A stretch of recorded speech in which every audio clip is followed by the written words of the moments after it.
आज आहे दर्श अमावस्या।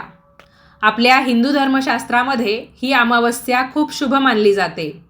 या अमावस्येला श्राद्ध अमावस्या या नावाने सुद्धा ओळखतात। यामागचं कारण असं की या दिवशी चंद्रदर्शन होत नसल्याने आपल्या पितरांना प्रसन्न करण्यासाठी हा दिवस खूप चांगला मानला जातो। आता आपण बऱ्याच वेळा दिनदर्शिकेमध्ये हा शब्द पाहतो, दर्श अमावस्या, किंवा एखादा व्हिडिओ आपण ऐकतो किंवा कोणी आपल्याला काही माहिती सांगते तर त्याद्वारे सुद्धा आपल्या कानावर हा शब्द पडतो की आज दर्श अमावस्या आहे किंवा दर्श अमावस्या आता या तारखेला येणार आहे। तर मग तुम्हाला दर्श या शब्दाचा अर्थ माहिती आहे का? अमावस्या चला प्रत्येकालाच माहिती आहे की पौर्णिमा झाली की त्यानंतर 15 दिवसांनी अमावस्या येते आणि अमावस्येच्या दिवशी आपल्याला चंद्राचं दर्शन होत नाही।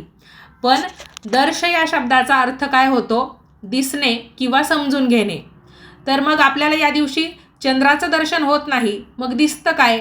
तर काळोखी किंवा चांदणी रात्र। त्यामुळे या अमावस्येला दर्श अमावस्या असं म्हटलं जातं आणि हा दिवस आपल्या पूर्वजांची आठवण काढण्यासाठी खूप महत्त्वाचा असतो। आपल्यापैकी बऱ्याच जणांना आपल्या पूर्वजांच्या किंवा आपल्या घरामध्ये आता ज्या व्यक्ती नाही आहेत, ज्यांचं निधन झालेलं आहे, पण ते निधन झाले किंवा ते मरण पावले त्या दिवसाची तारीखच माहिती नाही आहे। त्यामुळे आपण पितृपक्षामध्ये सुद्धा बऱ्याच वेळा म्हणजे एका प्रश्नचिन्हामध्ये अडकलेला असतो की आमच्या घरातील निधन पावलेली व्यक्ती नक्की कोणत्या तिथीला किंवा कोणत्या तारखेला निधन पावली किंवा मरण पावली हेच आम्हाला माहिती नाही आहे, तर आम्ही तिचं श्राद्ध कधी करत जाऊ? तर बघा, दर्श अमावस्या ही तिथी त्यासाठीच असते। तर मग भलेही तुम्हाला त्या व्यक्तीची मरणाची निधनाची तारीख माहिती नाही आहे, तरी पण तुम्ही अमावस्येची तिथी पाहून त्या व्यक्तीच्या नावाने घास ठेवू शकता, म्हणजेच त्याच्या नावाने पितरांचं पान ठेवू शकता, ज्यामध्ये आपण पितृपक्षामध्ये जे जे पदार्थ करतो ते ठेवले नैवेद्यामध्ये, म्हणजेच त्यांच्या पानामध्ये तरीही चालतं। दही भाताचा नैवेद्य आपण ठेवू शकतो किंवा त्यांना आवडणाऱ्या शाकाहारी पदार्थांचा नैवेद्य ठेवला तरीही चालतं। तर भरपूर सारे पर्याय आहेत। तुम्ही नक्कीच पितरांची आठवण या दिवशी काढा। आठवण काढा याचा अर्थ असा होतो की त्यांची जी काही पूजा असते, त्यांचं जे काही पान असतं तर ते आपण ठेवलं पाहिजे, जेणेकरून आपल्या कुटुंबामध्ये पितृदोष राहत नाही, आपल्या घराला लागलेला पितृदोष कायमचा नष्ट होतो। तर नमस्कार मंडळी, मी शीतल आणि तुम्ही पाहताय दिल्लीकर मराठी।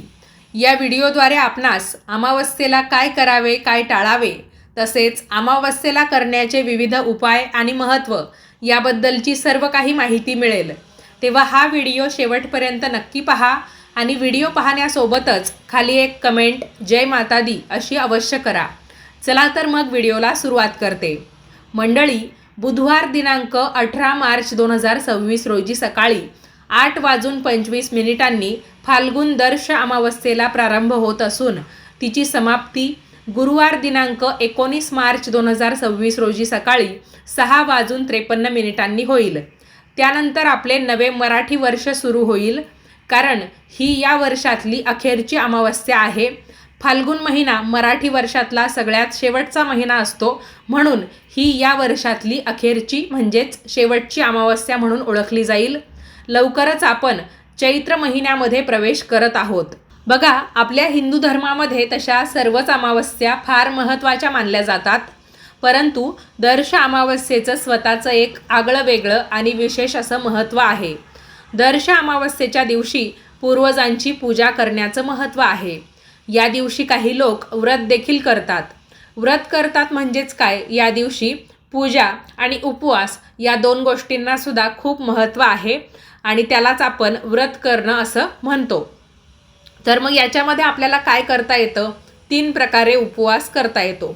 आपण एकतर अमावस्येचा उपवास हा सकाळी सूर्योदयापासून दुपारी सूर्य डोक्यावर येईपर्यंत, म्हणजे दुपारी 12 वाजेपर्यंत आपण हा उपवास करू शकतो, किंवा संपूर्ण दिवसभर आणि रात्रभर उपवास करून आपण तो दुसऱ्या दिवशी म्हणजे प्रतिपदा तिथीला सकाळी सूर्योदय झाल्यावर सोडू शकतो, किंवा मग अमावस्येच्या दिवशी संपूर्ण दिवसभर उपवास करून म्हणजे सकाळी सूर्योदयाला उपवास सुरू केला की संध्याकाळी सूर्यास्त झाल्यावर आपल्याला हा उपवास सोडता येऊ शकतो। तर अशा पद्धतीने आपल्याला अमावस्येचं व्रत करता येतं। यामध्ये मग आपण ज्या काही सेवा उपासना आपल्याला करायच्या असतात किंवा ज्या पूजा अर्चा आपल्याला या दिवशी घालायच्या असतात, जसं की माता लक्ष्मीची पूजा आपण या दिवशी करू शकतो. त्याचबरोबर कालभैरव अष्टकसुद्धा वाचू शकतो आणि पुरुष मंडळी कालभैरवनाथांच्या मंदिरामध्ये जाऊन त्यांची पूजा देखील करू शकतात.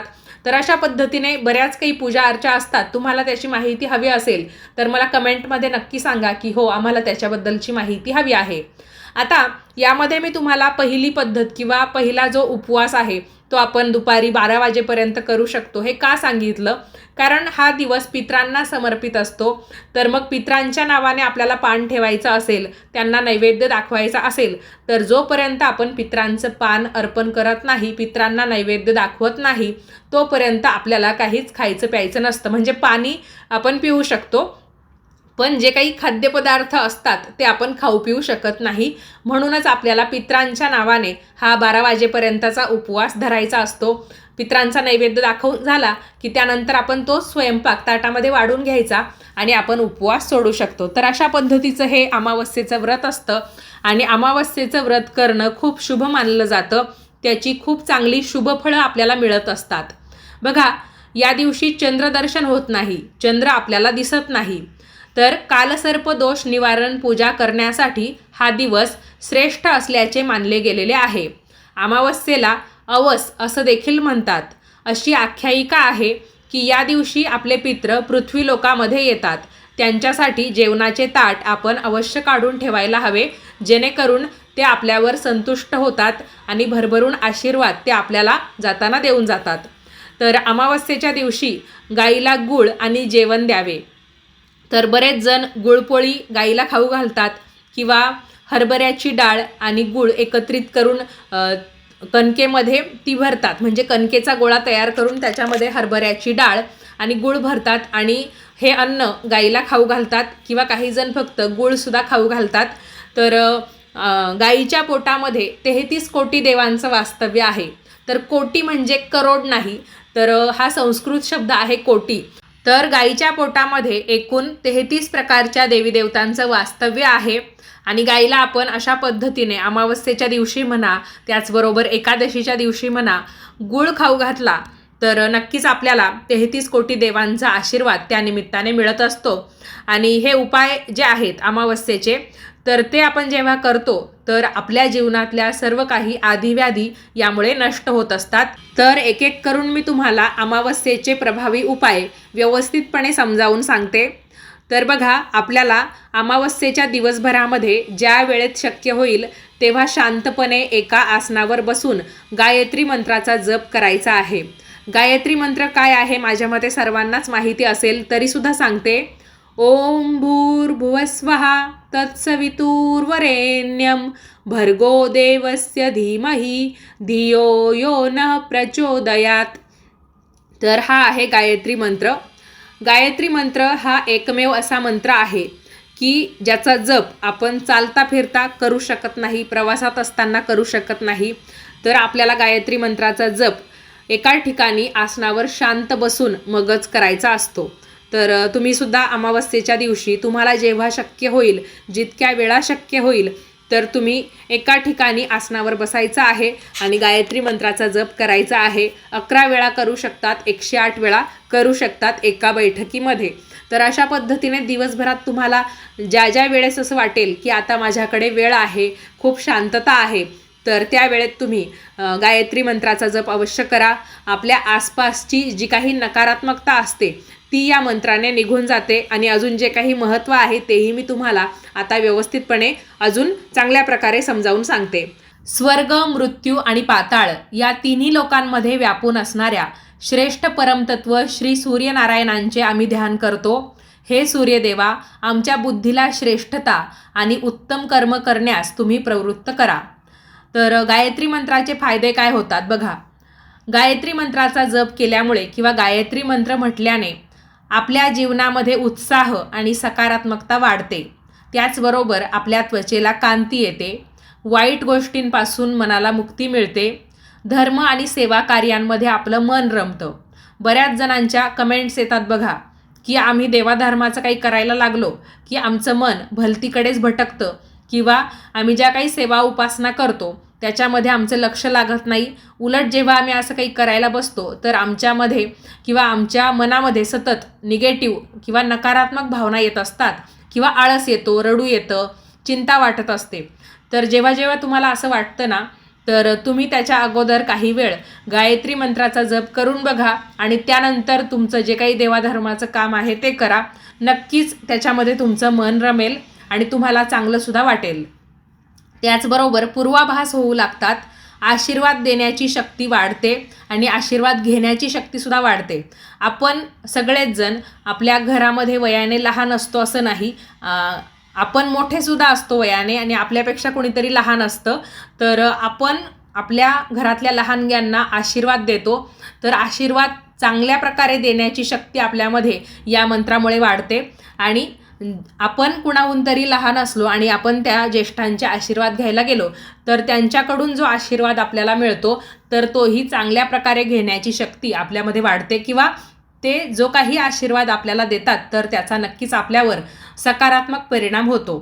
त्याचबरोबर स्वप्नसिद्धी प्राप्त होते आणि आपला जो काही क्रोध असतो, आपल्याला प्रत्येकाला राग येतो, पण काही जणांमध्ये राग येण्याची जी काही पातळी असते ती खूप जास्त प्रमाणामध्ये असते आणि त्याचा समोरच्याला किंवा त्याच्या संपूर्ण कुटुंबाला एक प्रकारे त्रास होत असतो.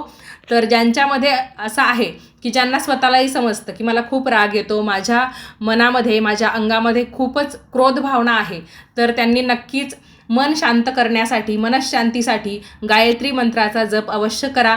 आणि अमावस्येच्या निमित्ताने जरी मी तुम्हाला हे उपाय सांगत आहे गायत्री मंत्राचे किंवा गायत्री मंत्र तुम्ही म्हणू शकता, पण इतर कोणत्याही दिवशी तुम्ही गायत्री मंत्र म्हणालात तरीही चालेल. अगदी दररोज तुम्ही गायत्री मंत्र जर मनापासून 11 वेळा 108 वेळा म्हणालात तर नक्कीच तुम्हाला त्याचा फायदा होईल. आता यानंतरचा पुढचा उपाय असा आहे, तर हा उपाय व्यवसायामध्ये आपल्याला अडचणी येत असतील, मग व्यवसाय उभारणीसाठी असेल किंवा उभारलेला व्यवसाय अडचणीत आलेला आहे किंवा त्याच्यामध्ये आपल्याला काही समस्या उद्भवत असतील तरीसुद्धा आपण हा उपाय करू शकतो. तर आपल्याला काय करायचं आहे, अमावस्येच्या दिवशी सकाळी एक लिंबू घेऊन त्याचे 4 भाग करायचे.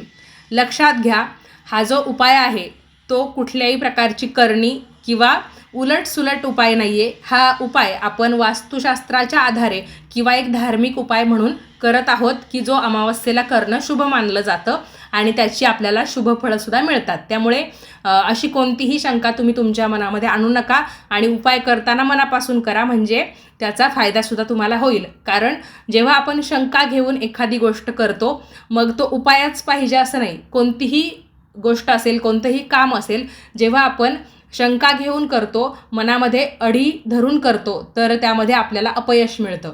त्यामुळे हा उपाय करताना सुद्धा मनापासून करा, श्रद्धा ठेवून करा. तर एक लिंबू घ्या, पिवळं घ्या, हिरवं घ्या, कोणतंही घ्या, पण एक लिंबू घेऊन त्याचे आपल्याला 4 भाग करायचे आहेत आणि त्या लिंबावर आपल्याला थोडीशी काळी किंवा पिवळी मोहरी, म्हणजे अगदी 5-7 दाणे मोहरीचे आपण त्या लिंबावर टाकायचे आहेत. त्याचबरोबर आपल्याला 7 काळे मिरेसुद्धा टाकायचे आहे. काळे मिरे तुम्हाला माहिती असेल की मसाल्याचा पदार्थ आहे. तर 5-7 पिवळ्या किंवा काळ्या मोहऱ्या, त्यानंतर 7 काळे मिरे, 7 लवंगा या लिंबाच्या फोडींवर टाकायच्या आहेत. व्यवसायाच्या ठिकाणी आपल्याला हे सगळं साहित्य म्हणजे लिंबू, कापलेलं लिंबू आणि त्याच्यावर टाकलेलं सगळं साहित्य आपल्याला आपल्या व्यवसायाच्या ठिकाणी घेऊन जायचं आहे आणि दिवसभर ते एका वाटीमध्ये ठेवायचं आहे. दिवसभरात असं आपण ठेवल्यामुळे काय होतं, आणि हो, तुम्ही लोकांच्या अगदी नजरेतच येईल अशा पद्धतीने ही गोष्ट नाही ठेवली तरीही चालेल, कारण तुमचा व्यवसाय आहे. काही लोक तुमच्याकडे त्या निमित्ताने काही घेण्यासाठी म्हणून येत असतील, तर मग उगीच सगळ्यांना तुम्ही उत्तरं देण्यापेक्षा, म्हणजे आता काहीतरी एक वेगळं दिसल्यावर तुम्हालाही कुणीतरी विचारल्याशिवाय राहणार नाही की हे तुम्ही नेमकं काय केलं आहे. तर हे सगळं टाळण्यासाठी आपण काय करायचं, ही लिंबाची आणि ते इतर पदार्थ ठेवलेली त्याच्यावर ती वाटी आहे तर ती आडबाजूला ठेवायची. आपल्याला फक्त माहिती असलं पाहिजे की आपण ती वाटी कुठे ठेवलेली आहे. तर मग दिवसभरात काय होतं की या सगळ्या पदार्थांमुळे नकारात्मकता त्याच्यामध्ये शोषली जाते आणि हे पदार्थ आपण संध्याकाळी अशा ठिकाणी टाकून द्यायचे आहेत की जिथे पाण्याचं स्थान नाही आहे किंवा अगदी निर्जन स्थळ आहे, म्हणजे पाण्याच्या ठिकाणी आपल्याला हे साहित्य मुळीच फेकायचं नाही आहे. अगदी कोरडी जागा किंवा ज्या जागेवर मनुष्यवस्ती खूप कमी आहे अशा ठिकाणी आपण हे सगळं साहित्य संध्याकाळी सूर्य मावळला की फेकून द्यायचं आहे. तर अवश्य तुम्ही हा उपाय करा. यामुळे काय होतं, व्यवसायामध्ये जी काही अडीअडचण आलेली असते, एक प्रकारे नकारात्मकता तिथे जास्त वावरत असते, त्यामुळे सुद्धा आपले व्यवसायामध्ये यश येण्याचे मार्ग बंद होऊन जातात. तर त्याच्यासाठी हा उपाय अमावस्येला केला जातो. मनापासून तुम्ही हा उपाय करा. बघा, या उपायामुळे काय होईल, तुमचा व्यवसाय सुस्थितीत किंवा सुरळीत चालून धनवर्षा होऊ लागेल. म्हणजेच काय, पैसे येण्याचे मार्ग तुमच्यासाठी खुले होतील, जे इतके दिवस बंद झालेले होते. तर साधारणतः 5 अमावस्या तुम्ही हा उपाय करत राहायचा आहे. म्हणजे या अमावस्येला केल्यावर पुढच्या अजून 4 अमावस्या लक्षात ठेवून तुम्ही हा उपाय करा.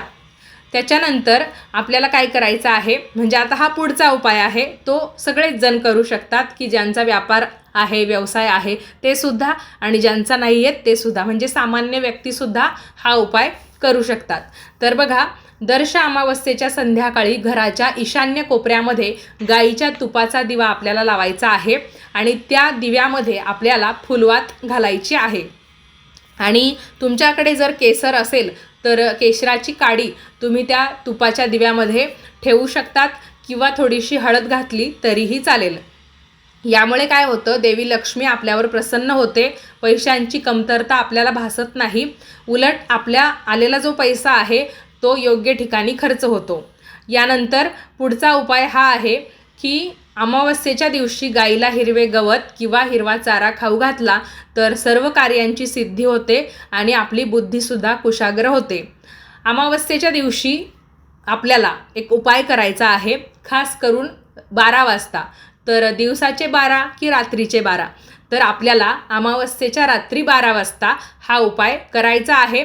आणि 12 वाजता म्हणजे तेव्हा 19 तारीख लागलेली सुद्धा असेल तरी पण अमावस्येचाच तो काळ आहे, कारण अमावस्या ही 19 तारखेला सकाळी 6:53 संपणार आहे. त्याच्यामुळे 18 तारखेच्या मध्यरात्री आणि 19 तारखेची जी काही सुरुवात असेल तर तेव्हा आपण रात्री 12 वाजता हा उपाय करू शकतो. बुधवारी रात्री 12ला हा उपाय तुम्हाला करायचा आहे. बऱ्याच जणांना रात्री 12 म्हणजे नक्की मंगळवारची रात्र की बुधवारची रात्र हे समजणार नाही, म्हणून थोडंसं स्पष्टीकरण द्यावं लागत आहे. तर बुधवारच्या रात्री 12 वाजता तुम्हाला काय करायचं आहे, तुमच्या हातामध्ये मोहऱ्या घ्यायच्या आहेत. आपल्याला मोहरी माहिती असेल, फोडणीसाठी आपण वापरतो आणि तिखटाचं जे काही जेवण आपण बनवत असतो तर त्याच्यामध्ये बऱ्यापैकी भाज्यांमध्ये, बऱ्यापैकी पदार्थांमध्ये आपण मोहरी वापरतोच. तर तीच काळी मोहरी आपल्याला थोडी घ्यायची आहे. आपल्या मुठीमध्ये आपण साधारणतः 10-12 मोहरीचे दाणे घेतले तरीसुद्धा पुरेसा आहे, खूप जास्त आपल्याला घ्यायचं नाही आहे. आणि कारण बऱ्याच जणांना असं वाटतं की एवढे सगळे पदार्थ घेऊन आपण एक प्रकारची नासधूस करतो किंवा अनेक प्रश्न, आता प्रत्येकाची बुद्धी ज्या ज्या प्रकारे विचार करेल त्यानुसार प्रश्न येत असतात. तर खूप जास्तही आपल्याला प्रमाण घ्यायचं नाही आहे. अगदी 10-12 मोहरीचे दाणे आपण आपल्या हातामध्ये घ्यायचे आहे आणि मूठ बंद करून घ्यायची आहे. तर डाव्या हातामध्ये आपण या 10-12 मोहऱ्या घेतल्या की मूठ बंद करून घ्यायची आणि ज्यांच्या घराला गच्ची आहे त्यांनी गच्चीवर जायचं, म्हणजे घराच्या छतावर जायचं. आणि ज्यांच्या घराला गच्ची नाही आहे तर त्यांनी घरातच उभं राहून हा उपाय केला तरी पण चालेल, किंवा दरवाजाच्या बाहेर येऊन सुद्धा तुम्ही हा उपाय करू शकतात. तर काय करायचं आहे तुम्हाला, जे कोणी दरवाजाच्या बाहेर राहून हा उपाय करतंय तर त्याने काय करायचं, दरवाजाची जी चौकट असते तर त्या चौकटीच्या वरून ते खाली उंबरठ्यापर्यंत 7 वेळा त्या मोहऱ्या उतरवायच्या आहे. आणि जे कोणी गच्चीवर जातं तर त्याने सुद्धा त्या गच्चीवर परिक्रमा मारायच्या आहे, म्हणजे प्रदक्षिणा घालायच्या आहेत. आणि 7 प्रदक्षिणा तुम्ही पूर्ण करून घ्यायच्या आणि त्याच्यानंतर घराच्या सर्व बाजूंना तुम्ही ती मोहरी थोडी थोडी करून फेकून द्यायची आहे. आणि जे कोणी घराच्या बाहेर म्हणजे दरवाजापाशी उभं राहून ही गोष्ट करेल तर त्याने सुद्धा 7 वेळा ते करून झालं की ती मोहरी लांब फेकून द्यायची आहे. त्यानंतर तुम्हाला तुमच्या देवघरासमोर येऊन एक मंत्र म्हणायचा आहे, ओम श्रीम ह्रीम क्लीम महालक्ष्मे नमः.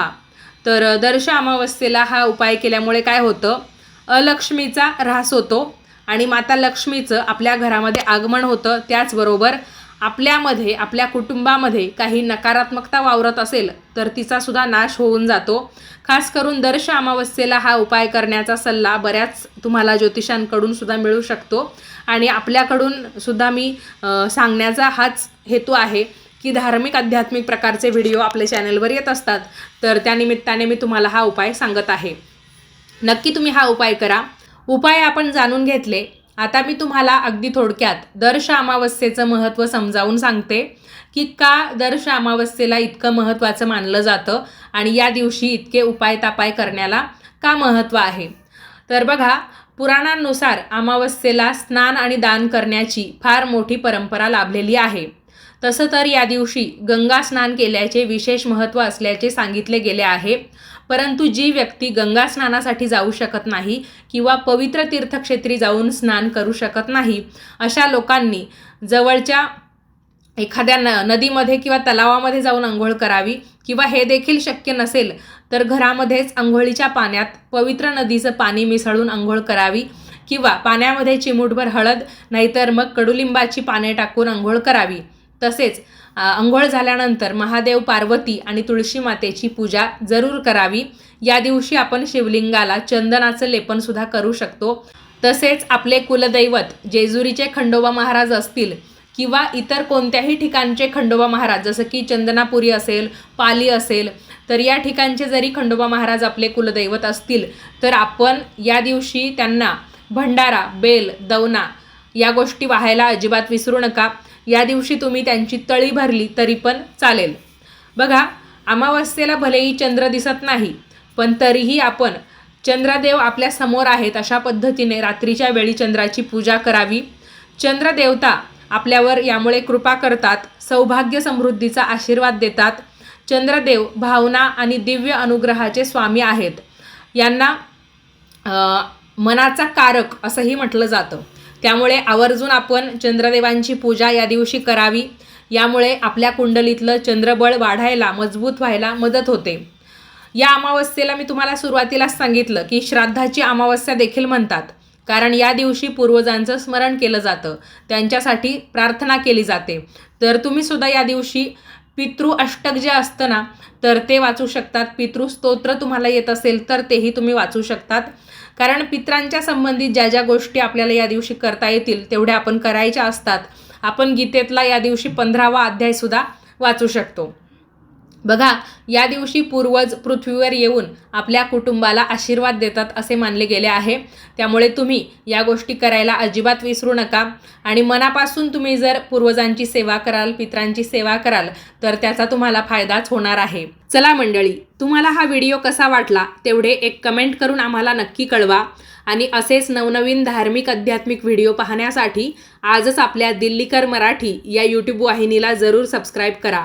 भेटूयात परत एका नवीन माहितीसह पुढच्याच व्हिडिओमध्ये। तोपर्यंत सर्वांनी आपापली काळजी घ्या आणि हो, कडाक्याचा उन्हाळा सुरू झालाय तर भरपूर पाणी स्वतःही प्या आणि प्रत्येकाने आपापल्या घराच्या अंगणामध्ये, बाल्कनीत, छतावर किंवा झाडाखाली एका भांड्यात पशुपक्ष्यांसाठी थोडेसे पाणी भरून ठेवण्याचे पुण्यकर्म आवर्जून करा। शेवटपर्यंत आपला व्हिडिओ पाहण्यासाठी तुम्हा सर्वांचे मनपूर्वक आभार।